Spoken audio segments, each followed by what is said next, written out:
CJP പാർട്ടിയുടെ വേദിയിൽ അരുന്ധതി റായും വന്നിരിക്കുകയാണ്.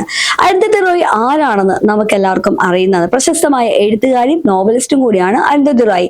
നോബൽ പ്രൈസ് ഒക്കെ ലഭിച്ച വ്യക്തിയാണ്.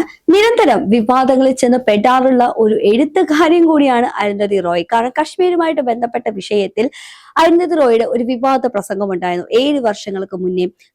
കശ്മീർ ഇന്ത്യയുടെ ഭാഗമല്ല എന്നും കശ്മീർ സ്വതന്ത്രമാക്കണമെന്നുമാണ് അഘോരമായിട്ട് പ്രസംഗിച്ചുകൊണ്ടിരുന്ന, പല വേദികളിലും പ്രസംഗിച്ചുകൊണ്ടിരുന്ന വ്യക്തി കൂടിയാണ് ഈ എഴുത്തുകാരിയായ അരുന്ധതി റോയ്. ഇപ്പോൾ ഈ അരുന്ധതി റോയ് ഇപ്പോൾ ചെന്ന് അവസാനം വന്നിരിക്കുന്നത് നമ്മുടെ CJP പാർട്ടിയുടെ വേദിയിലാണ്. അതായത് നിരാഹാര സമരത്തിൽ സോനം വാങ്ചുക്കിന്റെ കൂടെ വേദി പങ്കിടുന്നത് നമ്മൾ കണ്ടിട്ടുണ്ട്. അതായത് സകല തീവ്രവാദികളെയും അതേപോലെ ഇന്ത്യ വിരുദ്ധരുമായിട്ടുള്ള എല്ലാ ആളുകളും ഇപ്പോൾ ചെന്നെത്തുന്നത് അല്ലെങ്കിൽ അടിയുന്നത്, അവസാനം അടിഞ്ഞു ചേരുന്നത് CJP പാർട്ടിയിലാണ്. അതുകൊണ്ട് തന്നെ ഇപ്പോൾ CJP പാർട്ടിയുടെ അഖണ്ഡത എന്തൊക്കെയാണെന്ന് ഇപ്പോൾ നമുക്ക് വളരെ വ്യക്തമാണ്, സുതാര്യമാണ്. കശ്മീർ ഇന്ത്യയുടെ ഭാഗമല്ല എന്ന് പറഞ്ഞൊരു വ്യക്തി ഇന്ത്യക്ക് അനുകൂലമായിട്ട് സംസാരിക്കുമെന്ന് നിങ്ങൾക്ക് തോന്നുന്നുണ്ടോ? അപ്പോൾ ശരിക്കും CJP പാർട്ടി ഇപ്പോൾ CJP പാർട്ടി ദില്ലിയിൽ നടത്തുന്ന ഒരു മൂവ്മെന്റ് ഉണ്ട്. അതായത് ധർമ്മേന്ദ്ര പ്രധാൻ രാജിവെക്കണം, നീറ്റ് എക്സാമിന്റെ സ്കാമുണ്ട്, CBSE എക്സാമിന്റെ സ്കാമുണ്ട് എന്നൊക്കെ പറഞ്ഞ് ധർമ്മേന്ദ്ര പ്രധാന്റെ രാജിയാണ് അവരുടെ മുഖ്യം. അവരിപ്പോൾ ഒരു 18 ദിവസമെങ്കിലും പിന്നിട്ടിട്ടുണ്ടാവും അവിടെ ഒരു സമരം ചെയ്യാൻ തുടങ്ങിയിട്ട്. സോനം വാങ്ചുക്കിന്റെ നേതൃത്വത്തിൽ അഭിജിത് ദീപ്കെ കൂടെയുണ്ട്. അതുപോലെ മറ്റു പ്രശസ്ത അതായത് ഇന്ത്യ വിരുദ്ധ എന്ന് വിശേഷിപ്പിക്കാൻ പറ്റിയ വിധത്തില് ഒരുപാട് പേര് അവിടെ തമ്പടിച്ചിരിക്കുന്നുണ്ട്. ഈ ഏറ്റവും നമ്മൾ അവിടേക്ക് ഉറ്റുനോക്കേണ്ട കാര്യമെന്ന് പറഞ്ഞാൽ CPMന്റെ പല നേതാക്കളും, അതായത് ജോൺ ബ്രിട്ടാസ്, AA റഹീം, ഇപ്പോ ബൃന്ദ കാരാട്ട്, MA ബേബി തുടങ്ങിയ പല ആളുകളും ആ വേദി പങ്കിടാൻ ഒരുങ്ങുകയാണ്, അല്ലെങ്കിൽ പങ്കിട്ടിട്ടുണ്ട്. അവരോടൊപ്പം ഫോട്ടോ ഇട്ടിട്ടുണ്ട്, ഞങ്ങൾ കൂടെയുണ്ട് എന്നൊക്കെയാണ് സംസാരിക്കുന്നത്. ഈ സോനം വാങ്ചുക്ക് അവിടെ നിൽക്കട്ടെ, പക്ഷേ നമുക്ക് അരുന്ധതി റോയെ പറ്റി നമുക്ക് ഡീറ്റെയിൽ ആയിട്ട് സംസാരിക്കേണ്ടിയിരിക്കുന്നു. കശ്മീർ ഇന്ത്യയുടെ ഭാഗമല്ല, കശ്മീർ സ്വതന്ത്രമാക്കണം എന്ന് അഘോരം പ്രസംഗിച്ച് നടക്കുന്ന ഒരു വ്യക്തിയാണ് അരുന്ധതി റോയ് എന്ന് നമ്മൾ നേരത്തെ സംസാരിച്ചു. അതുപോലെ കശ്മീർ ആദിവാസി അവകാശങ്ങൾ, പരിസ്ഥിതി, മനുഷ്യാവകാശങ്ങൾ തുടങ്ങിയ വിഷയങ്ങളിൽ അവർ നിരന്തരം എഴുതുകയും പൊതുവേദികളിൽ അഭിപ്രായം പ്രകടിപ്പിക്കുകയും ചെയ്തിട്ടുള്ള വ്യക്തി കൂടിയാണ് ഈ അരുന്ധതി റോയ്. ഇതെല്ലാം അവിടെ നിൽക്കട്ടെ, നല്ല ഫലങ്ങളാന്ന് വെക്കാം. പക്ഷെ ഇതിനൊരു ദൂഷ്യഫലങ്ങളുണ്ട്. അതായത് സർല ഭട്ടിന്റെ കൊലപാതകത്തിന്റെ പ്രതി ആരാന്നുള്ളത് കഴിഞ്ഞ ദിവസം നമ്മൾ സംസാരിച്ചിട്ടുണ്ടായിരുന്നു, ഒരു വീഡിയോ എടുത്തിട്ടുണ്ടായിരുന്നു. സർല ഭട്ടിന്റെ തിരോധാനവും പിന്നെ ബലാത്സംഗം ചെയ്ത് കൊന്നതും JKLF എന്ന മൃതദേഹത്തിൽ പച്ച കൊത്തിവെക്കുന്ന പോലെ കൊത്തിവെച്ചതും എല്ലാം അതിക്രൂരമായ രീതിയിലുള്ളതെല്ലാം നമ്മൾ നേരത്തെ പറഞ്ഞിട്ടുണ്ടായിരുന്നു. പക്ഷേ ആ ഒരു പ്രതി, അതായത് സർല ഭട്ടിനെ കൊല്ലാൻ കാരണക്കാരനായ JKLFന്റെ പാക് അധീന കശ്മീരിലെ JKLF എന്ന തീവ്രവാദ പാർട്ടിയുടെ നേതാവും കൂടിയായ യാസിൻ മാലിക്കുമായിട്ട് വഴിവിട്ട ബന്ധമാണ് അരുന്ധതി റോയ്ക്കുള്ളത്. ഇതെത്ര പേർക്കറിയാം? കാരണം അരുന്ധതി റോയും ഈ യാസിൻ മാലിക്കും തമ്മിൽ പൊതുവേദികൾ ഉൾപ്പെടെ പല വേദികളിലും ഒരുമിച്ച് പങ്കിട്ടിട്ടുണ്ട്. മാത്രവുമല്ല യാസിൻ മാലിക് TV പ്രോഗ്രാമിൽ ഒരു ഇന്റർവ്യൂ വരെ പങ്കെടുത്ത ചരിത്രം വരെ ഈ ഇന്ത്യയിൽ ഉണ്ടായിട്ടുണ്ട്. അപ്പോൾ യഥാർത്ഥത്തിൽ ഇന്ത്യക്കകത്ത് തന്നെ ഇന്ത്യ വിരുദ്ധരെ പാർപ്പിക്കുന്ന അല്ലെങ്കിൽ ഇത്തരക്കാരെ കൂട്ടുപിടിക്കുന്ന നമ്മുടെ എഴുത്തുകാരികളും സമൂഹത്തിൽ ഉന്നത കുലത്തിൽ നിൽക്കുന്ന പല ആളുകളെയും നമ്മൾ എന്ത് പേരാണ് ഇട്ടു വിളിക്കേണ്ടത്?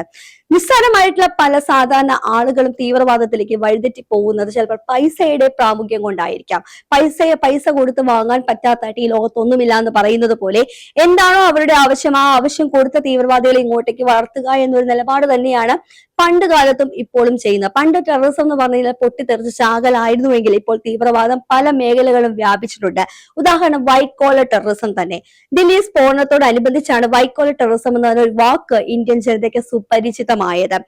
പണ്ടൊക്കെ തീവ്രവാദികൾ എന്ന് പറയുമ്പോൾ നമുക്കറിയാം തോക്കേന്തിയും അങ്ങനെ നടക്കുന്ന തീവ്രവാദികളായത്. പക്ഷെ ഇപ്പോഴത്തെ തീവ്രവാദികളെ കണ്ടുപിടിക്കാൻ നമുക്ക് വളരെ പാടാണ്.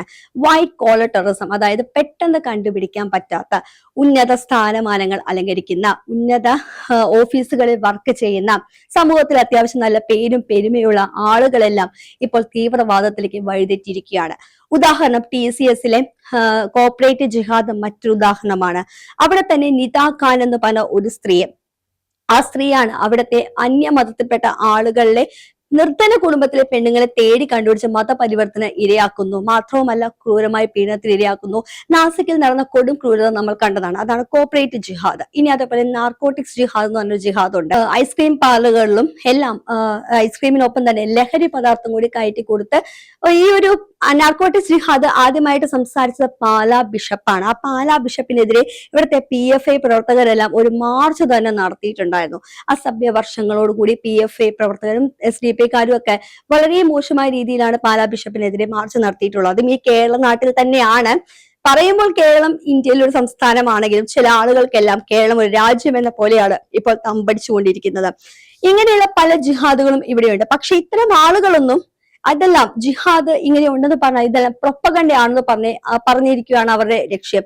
കാരണം സത്യം ആരെങ്കിലും തുറന്നു പറഞ്ഞാൽ അതിനെതിരെ അവർ പ്രൊപ്പഗണ്ട എന്നൊരു ആയുധമാണ് പ്രയോഗിക്കാൻ പോകുന്നത്. പക്ഷെ യാസിൻ മാലിക്കിനെ പോലെയുള്ള തീവ്രവാദികളെ, അതായത് കൊടും ടെററിസ്റ്റിനെ നമ്മുടെ UPA സർക്കാർ, അതായത് മൻമോഹൻ സിംഗിന്റെ നേതൃത്വത്തിൽ UPA സർക്കാർ ആയിരുന്നു അധികാരത്തിൽ വന്നത്.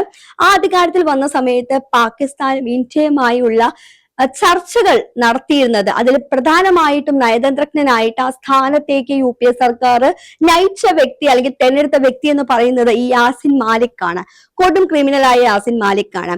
ഇതെല്ലാം ഒരു അറുതി വന്നത് BJP സർക്കാർ അധികാരത്തിൽ വന്ന ശേഷമാണ്. 2014 ശേഷമാണ് JKLF എന്ന സംഘടന അവിടെ നിരോധിച്ചതും യാസിൻ മാലിക് അറസ്റ്റിലായതും. എന്നാൽ ആ അറസ്റ്റിലായിട്ട് ഇപ്പോൾ ജീവപര്യന്തം അറസ്റ്റിലായിട്ട് തടവിൽ കഴിയുകയാണ്. ഇപ്പൊ സർല ഭട്ടിന്റെ കൊലപാതകത്തിന്റെ കേസിന്റെ വിധി പോലും ഇപ്പോൾ വരാൻ പോകുന്നത്. 737 പേജുള്ള കുറ്റപത്രമാണ് അവിടുത്തെ കോടതിയിൽ അന്വേഷണ ഉദ്യോഗസ്ഥർ സമർപ്പിച്ചിരിക്കുന്നത് 36 വർഷങ്ങൾക്ക് ശേഷം. അപ്പോൾ ഈ 36 വർഷവും അവിടെ നടന്നുകൊണ്ടിരിക്കുന്ന തീവ്രവാദവുമായി ബന്ധപ്പെട്ട പല പ്രവർത്തനങ്ങളായിരുന്നു. സർല ഭട്ടിന്റെ കാര്യം നമ്മൾ കശ്മീർ പണ്ഡിറ്റിനെ കുറിച്ചാണ് സംസാരിക്കേണ്ടിയിരിക്കുന്നത്. കാരണം സർല ഭട്ടിന്റെ കുടുംബം എന്ന് പറയുന്നത് കശ്മീർ പണ്ഡിറ്റ് കുടുംബമായിരുന്നു. ആ കശ്മീർ പണ്ഡിറ്റ് നമുക്കറിയാം, രാത്രിക്ക് രാത്രി സ്വന്തം നാടും വീടും ഉപേക്ഷിച്ച് പലായനം, ജീവന് വേണ്ടി പലായനം ചെയ്ത ആളുകളാണ് കശ്മീർ പണ്ഡിറ്റ് എന്ന് പറയുന്നത്. കശ്മീർ പണ്ഡിറ്റ് പോലെയുള്ള ആളുകളെ അവിടെ നിന്ന് പലായനം ചെയ്യാൻ കാണുന്നത് JKLF തീവ്രവാദികളാണ്. ഒന്നുകിൽ നിങ്ങൾ മതം മാറുക, അല്ലെങ്കിൽ നിങ്ങൾ മരിക്കാൻ തയ്യാറാവുക എന്ന് പറയുമ്പോൾ കയ്യിൽ കിട്ടിയതെല്ലാം എടുത്ത് ഓടുകയാണ് കശ്മീർ പണ്ഡിറ്റുകൾ ചെയ്തത്. ഈ അരുന്ധതി റായ് പോലെയുള്ളവർ എന്താണ് പറയുന്നത് വെച്ചാൽ, അരുന്ധതി റായ് പോലെയുള്ളവർ കശ്മീരിന് വേണ്ടി സംസാരിക്കുമ്പോൾ കശ്മീർ പണ്ഡിറ്റിന് വേണ്ടി എന്തുകൊണ്ടാണ് അരുന്ധതി റായ് സംസാരിക്കാത്തത്? സർല ഭട്ടിനെ കുറിച്ച് എന്തുകൊണ്ടാണ് അരുന്ധതി റായ് സംസാരിക്കാത്തത്? പ്രത്യേകിച്ച് ഒരു സ്ത്രീയാണ്. ഒരു സ്ത്രീ തന്നെ മറ്റൊരു സ്ത്രീ ക്രൂരമായി ബലാത്സംഗം ചെയ്ത് കൊലപ്പെട്ടു എന്ന് കേൾക്കുമ്പോൾ ഒരക്ഷരം പോലും മിണ്ടാതെ യാസിൻ മാലിക്, അതായത് അവരുടെ കൊലപാതകി ആരാണോ അവരുടെ കൈയും പിടിച്ച് പൊതുവേദികളിൽ ഒരു എളുപ്പമില്ലാതെ പോയിരിക്കുകയാണ് അരുന്ധതി റായ് ചെയ്തിരിക്കുന്നത്. അപ്പോൾ ശരിക്കും നമ്മളുടെ ഇവിടുത്തെ എഴുത്തുകാരും സമൂഹത്തിൽ ഉന്നത കുലജാതരും അതേപോലെ ഉന്നത സ്ഥാനമാനങ്ങൾ അലങ്കരിക്കുന്നവരും എല്ലാം യഥാർത്ഥത്തിൽ തീവ്രവാദത്തിന്റെ പാത പിന്തുടർന്നവരാണോ?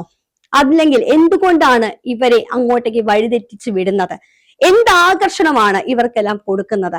ഇന്ത്യ വിരുദ്ധത വാക്കുകളിലും എഴുത്തുകളിലും മനസ്സിലും നെഞ്ചേറ്റി നടക്കുന്ന ഇവരെയാണോ രാജ്യസ്നേഹികൾ എന്ന് വിളിക്കേണ്ടത്?